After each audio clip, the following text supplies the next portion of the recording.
Alright, let's pick back up where we left off on the rim. Now, these two holes that we have constructed up here in the rim are still a little bit gaping, a little too smooth, so let's take just a second and let's bevel those out. Now, while I'm at it, I'm also going to bevel out all of the edges at the bottom of the holes. So that'll just kind of seem to flatten out each of the holes. So I can put a screw or whatever that is down in there. Alright, so we'll bevel. Now, check your smooth. See how that did, because that should turn out pretty well. Looks like I missed an edge, though. Let's back up one. There you go. And edge. Now bevel. Not bad. Let's go back to our bevel. And we'll adjust that offset a little bit to tighten that up. Don't go too low. I think that'll work out just fine. Also, this is not a bad time, really, to come in here at the vertex level and make sure these look nice and round. So, you know, just have a jump back and forth, grabbing some vertices. Start off here in the side view. It'll be a little easier on you.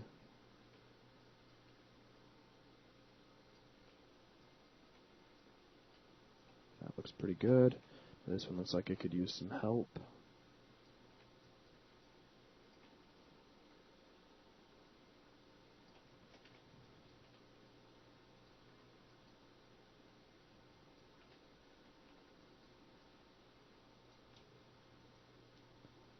And there you go. Looks like maybe this one on the left is a little bigger than the one on the right. I could be crazy and all, but that's just the way it appears to me.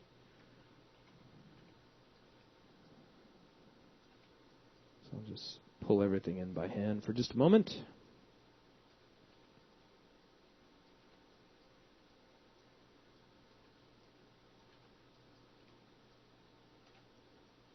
Yeah, I think it looks a little bit better. Okay, so moving on, moving along, rocking back on with the jamming and stuff. Let's take just a moment.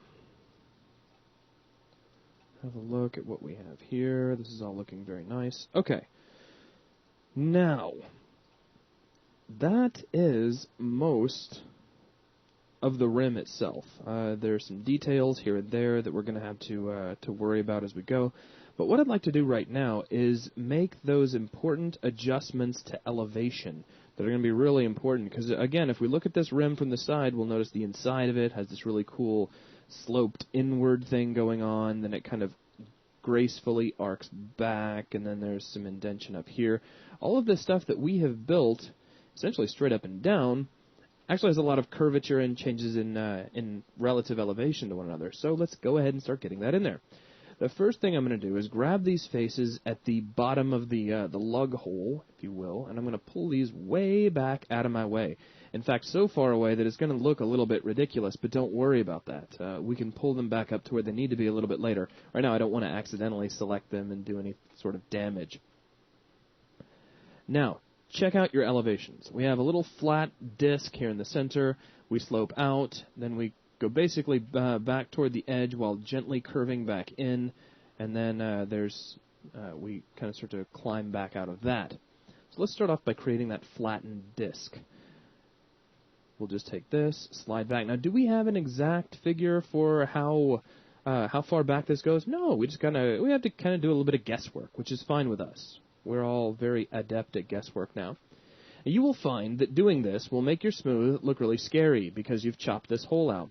Furthermore, you will probably find that if you get too ham-fisted with trying to fix out this elevation, you can run into some headaches. Just move in the X direction, and my advice to you is start simple. Just kind of start faking it a little bit, and it'll come together if you go slow. So look at this. I'll grab excuse me for just a second. I'll grab this row of vertices, and we'll slide these back a tad. And you can see that if you're keeping everything nice and flat, and I guess you could almost say something like circularly planar here on the low-res version, and then you switch to high-res, and you can kind of verify But don't be surprised if you have to go in and do a certain amount of tweaking. It's really par for the course when you're working on something like this.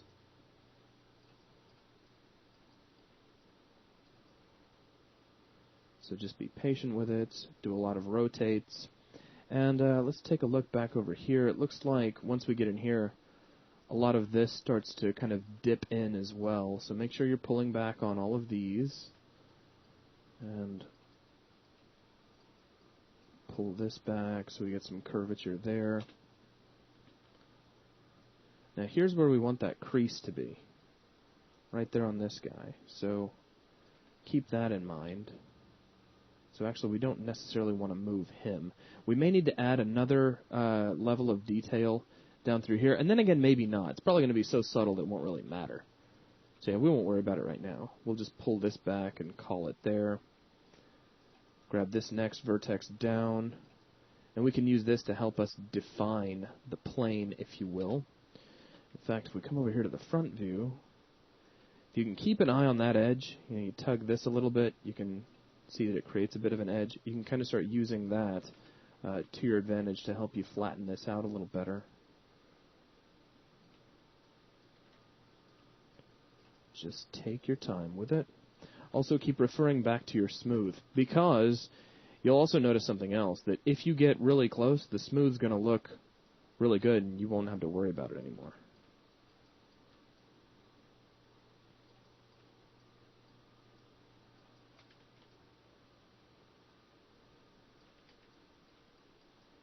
So just kind of slide back a bit. That's starting to look pretty good. Okay.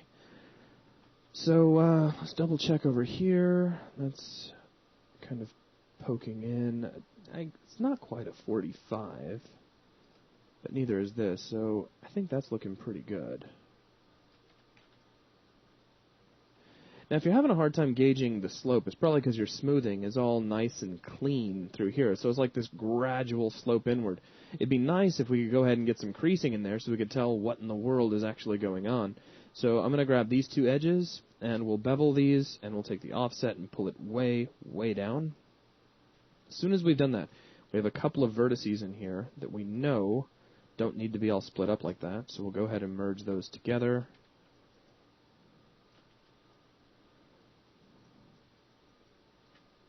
And now it's just all about keeping that nice and tight.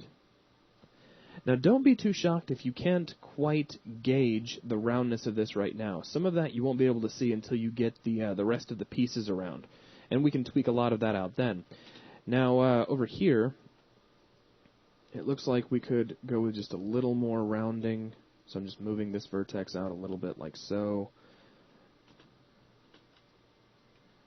And we need to do a crease across here. You can kind of see that here in this image. So there's some sharp definition here, and that definition kind of goes underneath the little can cutout. I know it's a little hard to make out. I got probably a better image somewhere around here. Let's see. That's not bad. That's not bad. Let's see if I come over here to this one.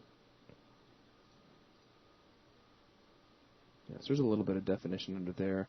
Let's try this guy. He's also at an angle, so that could help out quite a bit. So yeah, you can kind of see what's going on here. A couple of ridges there across. Excellent. Okay. Get these out of the way for now. So let's go to edges, and I'll grab these two edges across here. Now, or actually, it's actually three edges, but what I'd like to do is go ahead and bevel everybody who will be connected at this point. So this bevel will run into this bevel, but we'll also connect all the way around to this bevel.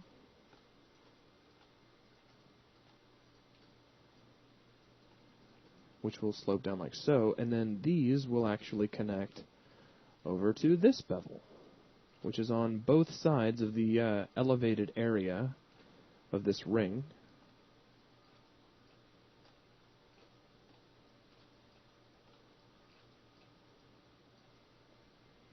Looks like everybody. So let's do a bevel, like so. immediately check on the smooth, and you'll see how that hardened a lot of that up, and it looks a lot sharper now. And I like that. That makes me happy. Now, let's take just a second and look up here. Actually, that's looking pretty good. This may become an interesting area once we start adding slope to this, but for the time being, I think it looks fine, so we won't stress about it too much right now. So we have our basic indentation coming in. I wouldn't mind this being a little bit tighter. Let me see if I just take that whole bevel and bring it down a little bit, what happens. I can't bring it down too much everywhere because it starts to get what I would consider too tight.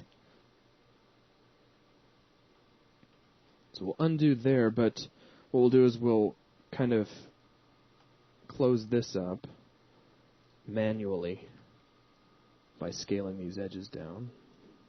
Let's frame up on that edge so we have a nice pivot point for the camera. And scale that, and scale this. And we can probably get away with... Actually, I won't scale that one. Let's just see what happens if I just pull away. Yeah, it's a little better. I think we can go with that. Could also just, and I want to see how well this works. It may work, it may not work. This is one of those experiments. I'm going to grab the split polygon tool, make sure that I'm using magnets, and I have 100% one magnet. Boom. And I'm going to split right down the middle of that bevel. Whoops, there you go, a little closer. Right here, straight across, and then straight down like so.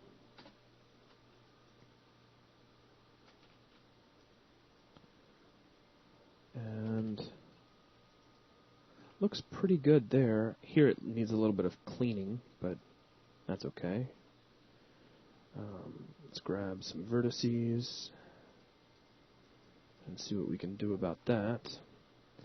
If I grab this vertex and I curve snap it out a little bit, kind of seems to soften that up. Curve snap this out a little bit. Looks like the problem lies here.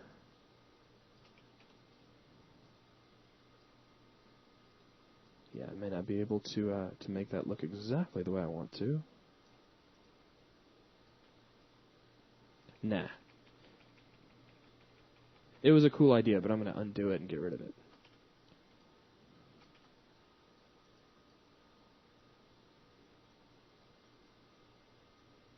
What we could also try, just because I'm still in that experimental mindset, is we can split that down to a triangle, then quad it back off by running across here, and see what that gets us. Yeah, that's not bad. Actually, I think that'll work out just fine. Because I just wanted a little more definition right there, and that seems to have got it. Okay. So, rock on. Now, from here, where to next? Well, we've got, if we take a look, we've got a bit of a slope backwards we need to worry about that you can kind of make out in this picture. Let me grab another image, probably that original one we had, or what kind of definition do we get out of this? Not bad. Probably see more on the back rim than we can on the front. So we've come out, and now we need to kind of slope back inward. So what I'm going to do to begin is grab all of these faces, like so. And it looks like these rings, if you can see this, all 5 of these rings are pretty much flat. So let me kind of adjust my selection a little bit. I am not going to select the faces of the little ring itself. I don't mind grabbing the bevel faces around the base of them. That'll be just fine. But we'll slide all of these back a bit. And then yeah, it looks like that circular area is probably going to have to come with us on some level. That's okay. We'll just reselect it. Pull all of this back a little bit. Now, how far in does it go? That's the question. Probably not as far as what's down here, but don't be surprised if you have to take a couple of looks to get it just right. I think that image might be just a little bit too blurry to get whatever we want out of it, so let's go to a different image. Let's go back to this one. So it's looking like the very end of this arm, right here where my magnifying glass is going to be just about level with the inside of that disc. So, of course, here in Maya, it's real easy to follow guides like that. So we'll pull that back. Now I'm going to grab vertices, and we can just grab one row of verts at a time and basically gently cause a transition to occur all the way down the rim for that.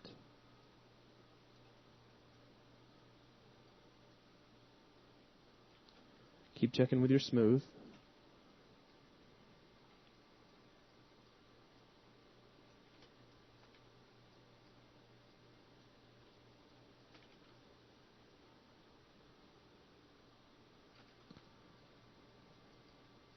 And we can grab probably this row.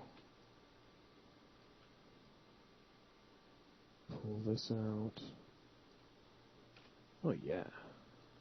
A little bit of an S curve there we could probably flatten out if we tried.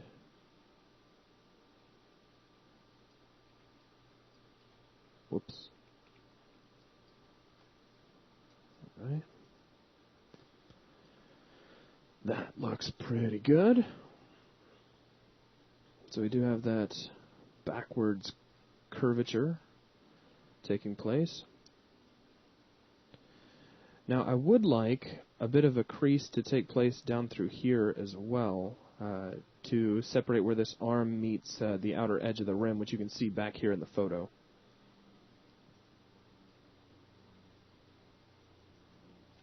So to create this,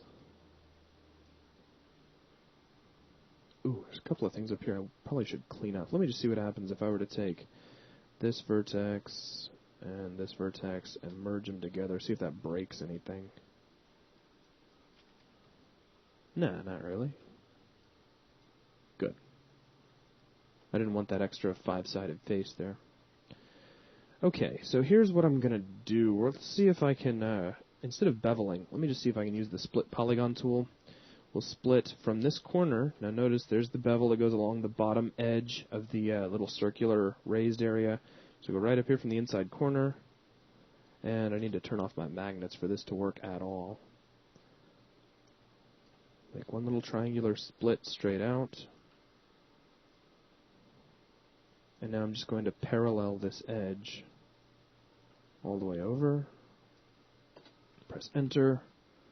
And that creates just a little bit of sharp detail that I think is going to work out very well for us.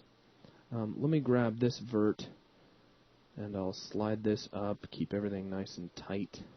Actually, maybe could slide that down, but we'll just see. I'll work with what I got for now. And let's slide this one in a little bit tighter. This one as well. And finally, this one. Alright. Now, given we need an outward slant to this area here that we don't have yet, so if that edge you just added doesn't seem to be adding enough definition, don't worry about it just yet. Now, it looks like we've got some interesting things taking place here because of the smoothing, or as a result of the smoothing. But we'll see if we need to clean those up a little bit later. For now, we need that outward slant here in this part of our model. So here's what I'm going to do for starters. Again, I'm going to grab the bases of the holes, this time with vertices instead of faces, and we'll slide these way back out of our way so I don't accidentally move them around. They can stay nice and flat. Now I'm going to switch over to faces, and we'll grab all of these faces here at the outside, and we'll pull these forward to get us going. And if you check your smooth, things are probably going to look a little bit damaged, but overall not really all that bad. Now, if I'm not so much mistaken, these come out pretty harshly. Looks like a pretty severe angle.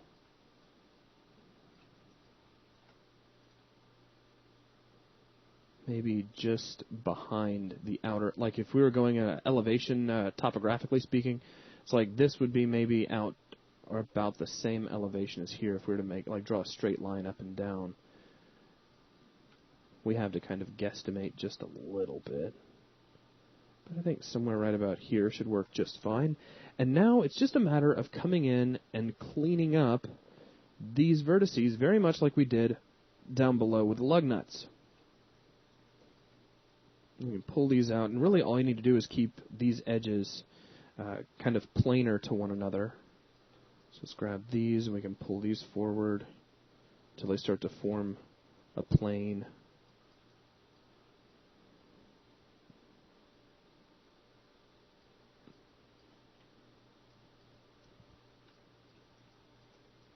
And this as well. Again, make sure you're only moving in X. You've already rounded this hole out. You don't want to have to do it again.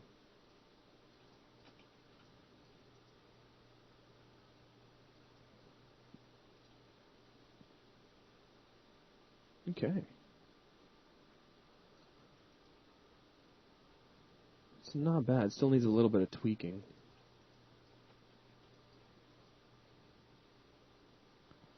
I'm wondering, kind of in the back of my head, if maybe we came out just a little bit too far when we did that.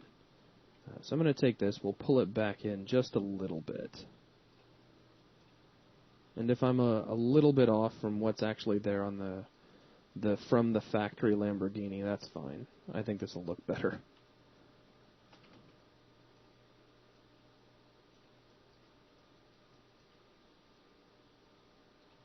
Oh, you guys want to see another trick to kind of help you planarize these if you need to? Let's go ahead and go back to object mode. We can grab our create polygon tool, go into wireframe so we can see. Now check this out. Create one polygon.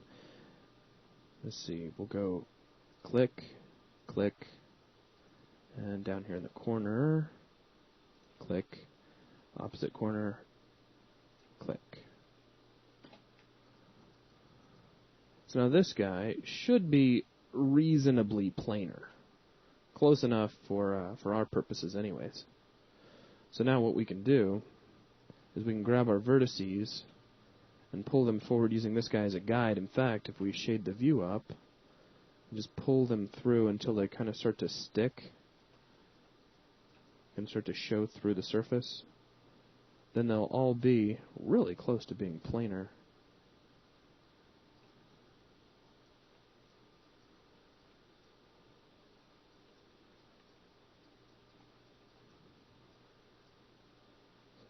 Pull this through.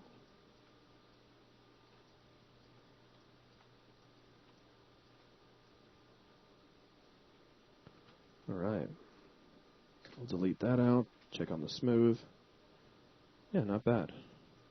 If you notice a little bit of over pinching in some areas, like your like here the lip of the hole looks a little bit funny, start off by coming up here to the side view and try making your tweaks over here. In fact, what I'm going to do is I'm going to look in two separate views at once. I'm going to move here in the side view, but I'm going to watch here in perspective. So if I pull this down, looks like maybe these bevel edges are a little close to one another. So let me grab this edge all by himself, and it's probably because of the proximity of that edge, how close these are together. So if I pull this down a little bit, that should kind of soften that up there on the bottom, and it seems to do just that. Okay, so that's looking pretty good. Now we need to do the same thing over here to this hole. So what I'll do immediately is I'll go ahead and create a new polygon.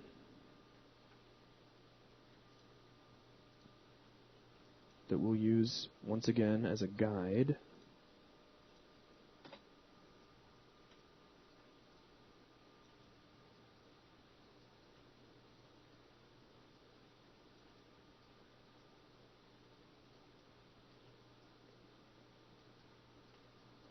Just get them close, kind of pull them through just a bit.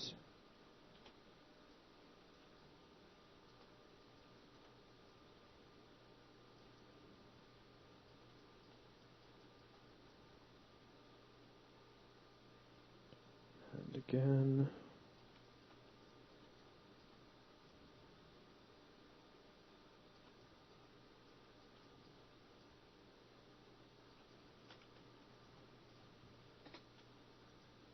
And again, it looks like that bottom edge might be a little tight, and it's probably just because of the proximity of this vertex to that vertex. So I'll just grab this vert, and this time I'll curve snap down a little bit, space that out. Looks a bit better.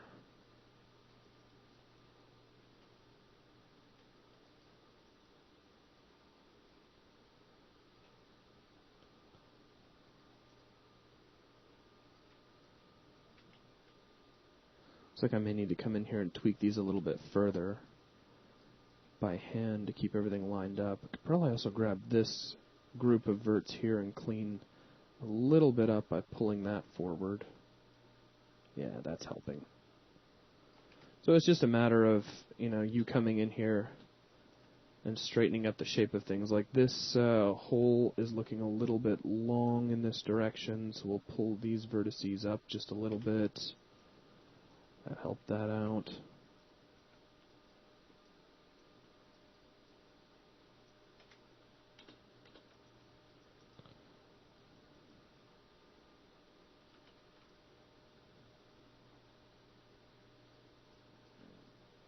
Grab all of these, tug these forward a bit.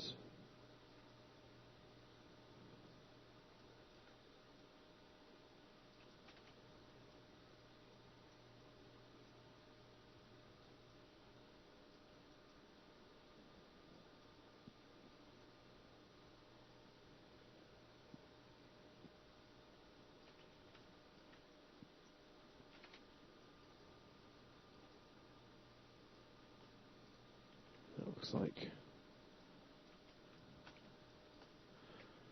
So yeah, there's some tweaking to do. Let me deselect, come back over to this guy. Alright, I'll get to the tweaking on that here in just a minute. Now, let me take a quick glance around. We've got the bulk of our detail in place.